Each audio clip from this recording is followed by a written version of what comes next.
Hi everyone, Ironclad Cobra here and welcome to another Android handheld video.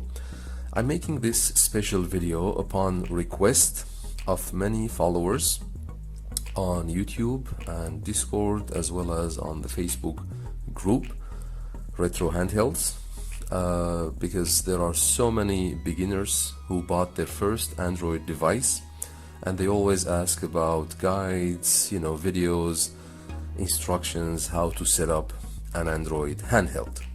So I'm making this video for that purpose today. Most of Android handhelds are almost the same process, so I'm doing this on my Odin 2 Max today, which is an Android handheld, but you can use this guide on any other handheld that runs Android operating system. Before we start, this is not an advanced guide, for advanced users. This is more of a starter, quick, basic, simple Android setup for beginners. If you would like more comprehensive, more detailed Android setup guide, I can definitely recommend Russ from Retro Game Corps. He makes one of the best guides on YouTube. So you can go to his YouTube channel and he has a very good Android setup guide video. I'll put the link in my video description. It's about 1 hour and 20 minutes, I guess, and it's more detailed and more comprehensive. But for my video, as I said, it's more of a quick, basic beginner guide. If this is your first Android handheld, I really encourage you to learn the setup process, because at least for me, setting up the handheld is half the fun. And of course there is a learning curve involved, and in the beginning it might be intimidating, disappointing, frustrating, but once you know how to do it, it's totally worth your blood and sweat. And as I said, once you learn the basics of setting up Android handhelds, you can do this setup on any device. There's always an option of buying a handheld with pre-installed games on a micro SD card, but I normally don't recommend that, because first of all, the SD cards might be low quality, so they might fail eventually, sooner or later. I personally always use Samsung Evo Select or SanDisk Extreme micro SD cards, much better quality. And plus the game ROMs or the games that come on these pre-installed handhelds, the ROMs might be broken, there might be duplicates of games, your favorite game might not be there, of course. So that's why I absolutely encourage you to learn the setup process, and then you can make up your own library, you can set up your games the way you like, you can become quite confident. As I said, I'm one of the admins, group experts on retro handhelds on Facebook, and I'll put a link to join the group. We are a very big community of enthusiasts, retro gamers, handheld collectors. We share advice, we share lots of opinions about handhelds. Feel free to join, I'm there as well, and I'll try to help you as much as I could. My background is not tech, my background is education. I'm an English teacher, but 30 years ago when I started this hobby, I knew nothing about emulation or setting up handhelds. Now after 3 years, I have a YouTube channel and I'm doing some guides as well, so it's totally worth the learning curve. Okay, as I said, I'll do this today on my Odin 2 Max. Unfortunately, it's configured, so I won't be able to show you how to do it from scratch, but I'll tell you how to do it, and everything I say in the video, it will all be in the video description. I'll include links as well to download emulators, APK files, but unfortunately the only thing I couldn't attach or I couldn't mention or share links in the video description are the links for the game ROMs and BIOS files, and as you know, these are copyrighted, so it's very hard to share links on these ROMs and BIOS files. But if you do a simple Google search, it will show you where to get them. Now let's get started. As you see here, I'm using Digi Show front end.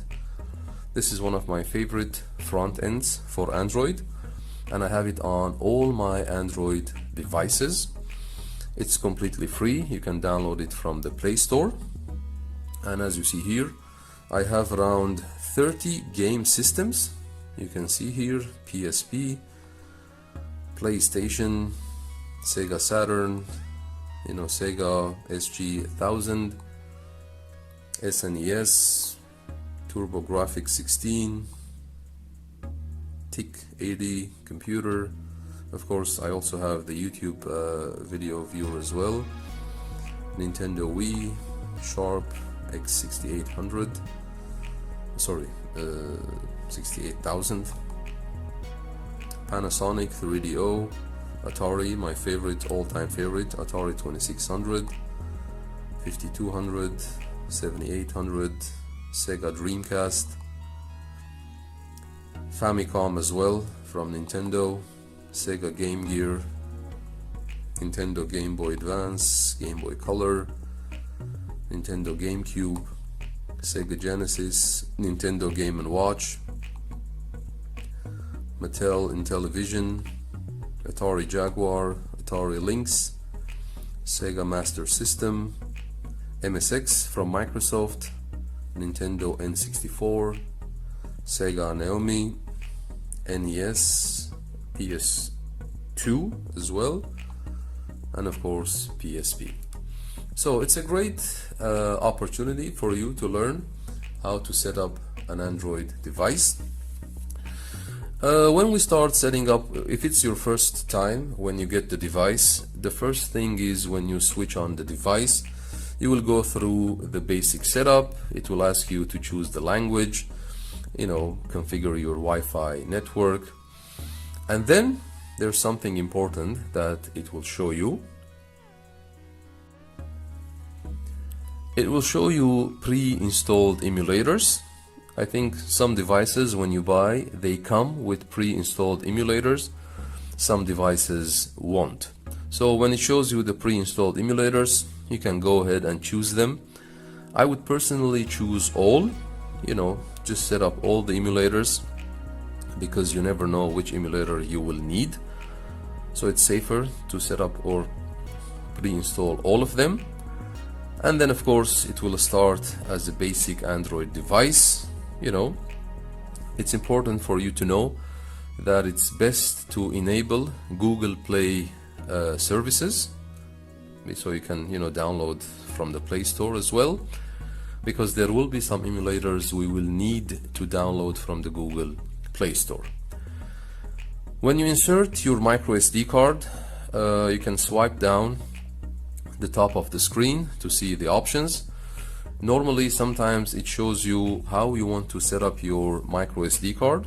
You can set it up as a handheld storage, which means you can always keep it in the device, and you can transfer your game ROMs or files via USB-C from your PC, so the SD card will always be in the device. Or you can choose it as a portable storage. That means you can take out the SD card, put it in your PC, put it back in your device, so you can choose however you prefer. Normally, setting up an emulator, you need 3 basic steps. The first step is to add your ROMs and BIOS. I'll just try to show you here. You can go to the apps here, for example, and one of the, let's go to DuckStation, the PS1 emulator, as you see here, and here you can choose all the settings. But of course it's set up now, so it won't show me the let's say the scratch or when you start the app. Normally it gives you the option how to set up the app. It asks you to scan your games or add your game ROMs, so you can do that. Make sure you direct the emulator to where your ROMs are, whether your ROMs are on the micro SD card or it's on the storage of the device. Make sure where you keep your ROMs, because when the emulator asks you where to get them, you have to direct it to the location that the ROMs are there, so the emulator can pick up those ROMs. And you can do the same with BIOS. Make sure you know where you saved your BIOS, and then once you import them, it will show like this. You know, all the games are here.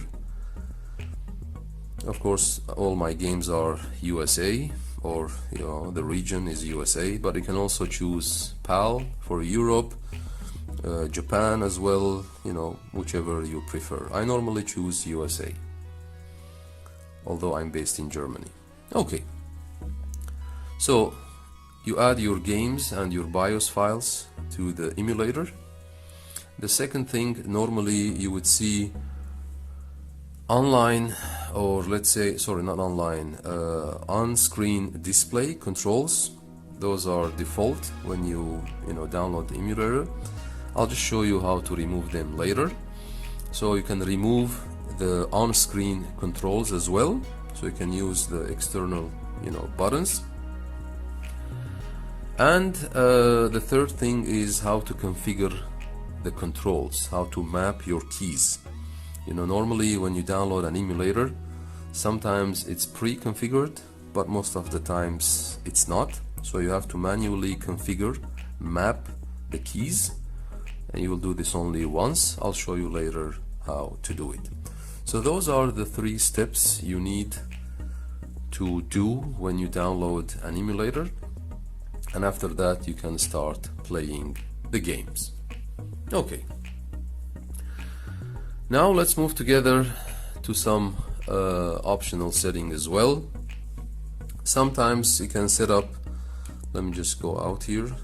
When we are on Android, you can swipe down here, you can choose your CPU performance, where it's, if you are playing demanding titles.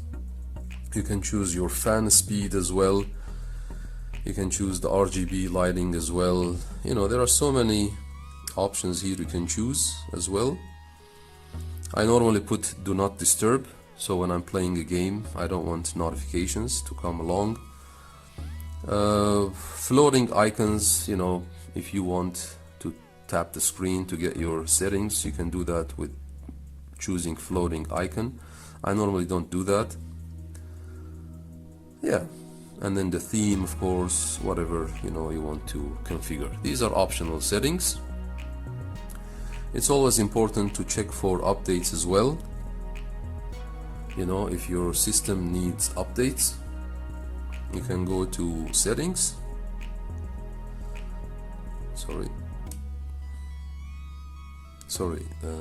Settings here, system settings, and you can scroll down until you reach system here.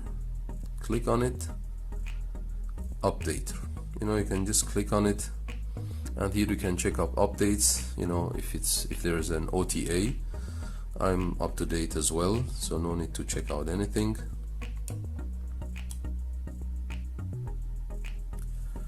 So these are some optional settings. Make sure your device is up to date, so you don't have any disturbance while you're playing or any inconveniences. Okay. Now let me show you first RetroArch. RetroArch is the main emulator that you will need to play mostly all the games from Atari until, let's say, NES or SNES. But for other or higher systems you need specific emulators. So RetroArch will be your main emulator, and I'll show you some basic setups in RetroArch. So let's go to RetroArch in apps. This is the logo or the sign of the emulator. If your device comes with RetroArch already installed, you can use it. Otherwise, don't worry. I wouldn't recommend downloading RetroArch from the Play Store, because that version might be outdated. It might have ads on it as well. So I prefer, or I recommend you to use an APK file, and you can directly go to the retroarch.com, the emulator's website, and then you can choose cross-platform or the stable release, or the nightly release works as well, and you can download the APK file, and then you click on it and it will show you the emulator, or it will install the emulator. I'll include everything in the video description, so don't worry about it. So once RetroArch is installed, you just click on it, and as you see here, first thing you need to do is to go to Online Updater, Core Downloader, and see, you need to download all the cores that's needed. As you see here, I already did that. So when you see the hashtag sign, that means the core is downloaded. So just click download until you reach all the cores. As you see here, these are cores that's needed to start the game. So if you don't download these cores, the games won't start. So make sure to download all. You can download some of them if you want to, but I personally prefer to download everything. Okay, so that's one thing. Then we go back to the main screen. When I mentioned a minute earlier the on-screen overlay or the on-screen display, that could be annoying. I personally don't like to use the on-screen controls. I prefer the physical buttons. So to remove those on-screen display, just go to the settings here, the gear logo, user interface, on-screen display. As you see here, you click on it, on-screen overlay, and it's turned off. You just toggle it off, and then it won't show again. That's it. Okay, and of course the other thing you need to do is to set up to map your keys as well. Also the gear logo.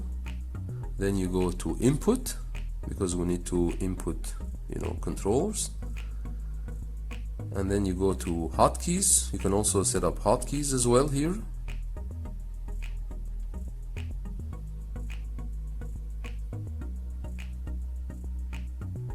You need to set up, you can, while it's moving, you can just set up the hotkey you want.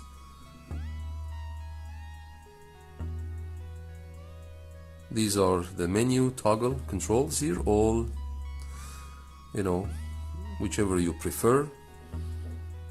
I put it on none, but sometimes you can put L3, R3, start and select as well if you want to, exit the game as well. L2, R2, however you prefer. So these are the hotkeys.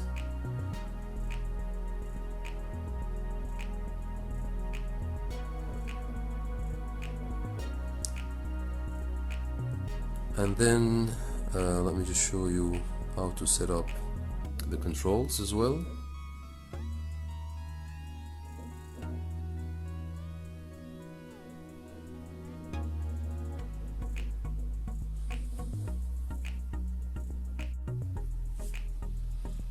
So we go back from input. I think we have to find out the RetroPad Binds as well. Yeah, here, RetroPad Binds. You click on it. Port 1 controls. That's where you need to set up your keys or controls. You click on it. You see it's all pre-configured. As you see, you can just click on it, you know, and then you can just you know, map it, control it the way you want. You know, the face buttons, the D-pad, the analog sticks as well, the shoulder buttons, triggers, you know, everything should be configured here. And then once you finish, you can go back. One important thing to mention in RetroArch: any setting you change, okay, when you go to the home screen here, before you exit, make sure to go to configuration file, save current configuration, otherwise your work will be lost, or you have to do it again every time you play. So any settings, any downloads you do in RetroArch, make sure to come to configuration file and save current configuration.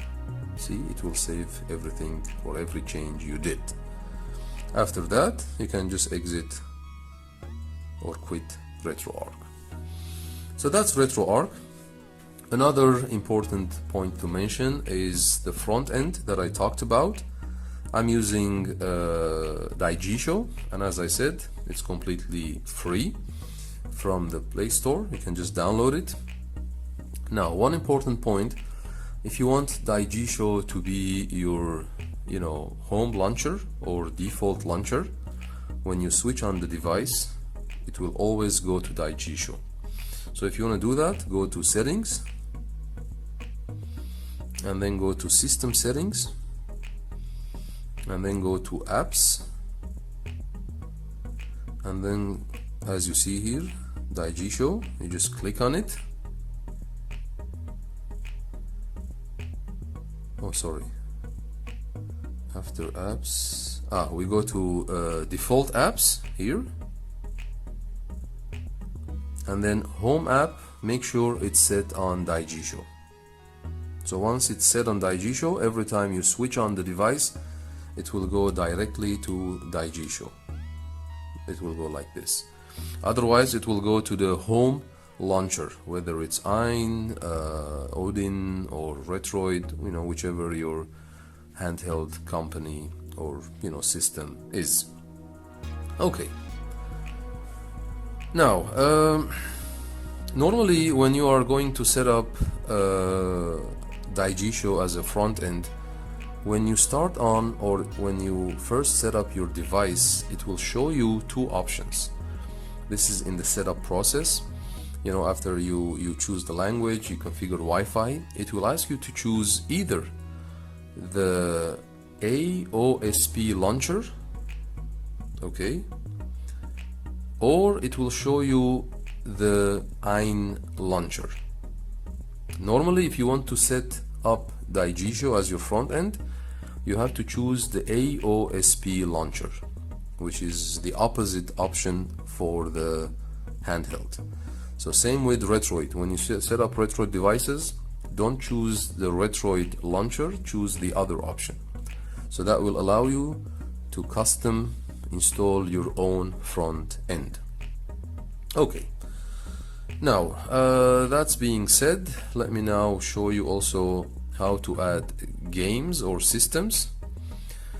First of all, if you want to add the systems, you can go to the bottom corner here. It says download. You click on it, okay, and here you can choose all the platforms. As you see, the green ones are chosen, the blue ones are not, so you can choose whatever you want to show on your front end, and then you click import. Okay, but of course make sure you create folders for the system ROMs or games, because the next step will be, once you have the system ready, we will add the games. So the ROMs should be all in subfolders with the same name, and of course the BIOS files as well. But as I mentioned, some systems will not need BIOS files, some systems will need. I'll tell you that in the next couple of minutes. So when you have your game system ready, you see this edit or pen icon here. You click on it. Okay. Here it shows you all the information for every system. Now, personally, I have all my ROMs or games configured here. So if you click on PSP, you see all my games with box art already done. You know, but if you want to add games, you have to go to paths here, add more. You click on add more and it will tell you where your ROMs are. So you just direct the path to pick up the ROMs, whether it's on your SD card or on your device's storage, and then you go to finish. It will add all your games, and then you click the pen or edit button again to choose the correct core. So see, for example, for PSP we are using the PPSSPP, the default emulator, so make sure the core is correct as well. Save, and then you go to paths again and you click on sync. Normally you see here the synchronization sign. It's syncing the games, or it's adding the games, although my games are already added, but I just wanted to demonstrate and show you. So now it's copying the box art in the background, as you see, and now it's done. So once you go into the system, you will see all your games with box art already downloaded.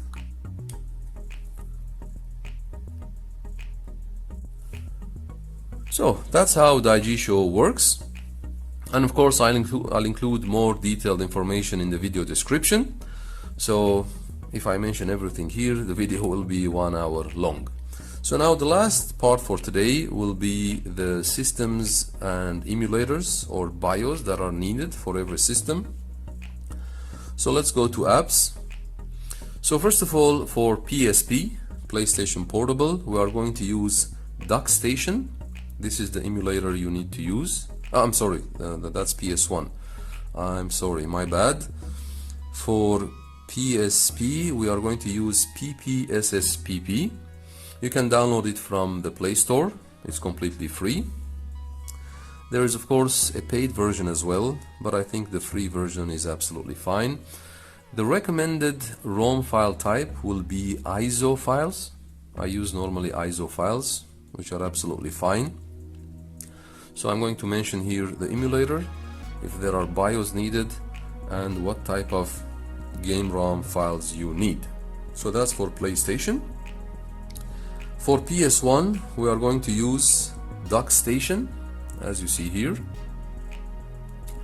And DuckStation can also be downloaded from the Google Play Store for free. However, DuckStation or PlayStation 1 needs BIOS files, and the BIOS file you need, it's called scph5501.bin, bin. Now, as I said, I cannot show you where to get them, but if you just Google PS1 BIOS file, it will show you how to get it. Okay? And of course, once you have it, you just put it in the BIOS folder. Normally, when you set up an Android device, you should have separate subfolders for your game ROMs, which means when you direct the emulator, it will pick it up from the subfolder. And you have to have a special subfolder for all your BIOS files. So any BIOS you have, you can put it in that subfolder, and when you direct the emulator, you can give the location or the path of that BIOS files. Okay, so now let's go to PS2. PS2, normally we can use Aether SX2, the blue version, but you can also use the red version, as you see here. It's called Nether SX2. Both are possible, both are okay, but I prefer the red version. Now this red version, you have to get an APK file, and you can go directly to the emulator website. and you can download the APK file. I'll include the link in the video description. And of course, for PS2 you also need a BIOS file. It's called SCPH-712 or 70012.bin. I'll include it also in the video description. You can Google it and get it as well. ROM file types, I normally use CHD files for PlayStation 2, and it saves you also space or storage, which is this one, Nether SX2. For GameCube and Wii, we can use Dolphin emulator here, as you see. It's the same emulator for GameCube. GameCube also doesn't require BIOS files, but don't download it from the Play Store, the emulator, because it might be outdated or have ads. Instead, go to the website and download the development version, the Android version. I'll include it in the video description. The game ROM files or file types for GameCube is RVZ or RVZ. Wii is the same thing, it's the same emulator anyway, so no need for BIOS. And for the ROM file types, those would be WBFS. Okay, and then for Nintendo 64 and N64, no need for BIOS as well, and the emulator will be the M64 plus FZ. This is the emulator. You can download it from the Play Store for free. There's also a paid version, but I think the free version is fine. The recommended ROM file types would be Z64 or N64. For Sega Dreamcast, the emulator that we use, it's called Redream. It's here, and you can download it from the Play Store as well. However, you do need BIOS files for Sega Dreamcast. It is DC_boot .bin, but sometimes it also works without BIOS files, so it depends. But I'll include everything in the video description. Recommended ROM file types would be CHD as well, and I think CHD files always give you a better storage, or you save lots of storage with CHD files. Last but not least, Sega Saturn, and for Saturn the emulator we will use is called Yaba Sanshiro, and I think that would be here. I think I have the Yaba Sanshiro 2, but Yaba Sanshiro will also work, and you can download it from the Play Store as well. And for that you do need two BIOS files, Sega_101.bin as well as MPR- or hyphen 17933.bin, bin. I'll include them in the video description. Recommended file types would also be CHD. Okay guys, I think that would be for today. As I said, if you have any questions, all the info, all the links will be in the video description. Feel free to join the Retro Handhelds group on Facebook as well as Discord. We'll try to help as much as we can, and that is a quick guide on how to set up your first Android handheld. Thanks for watching. Feel free to like and subscribe if you enjoyed the video, and always remember, we don't stop gaming because we grow old. We grow old because we stop gaming.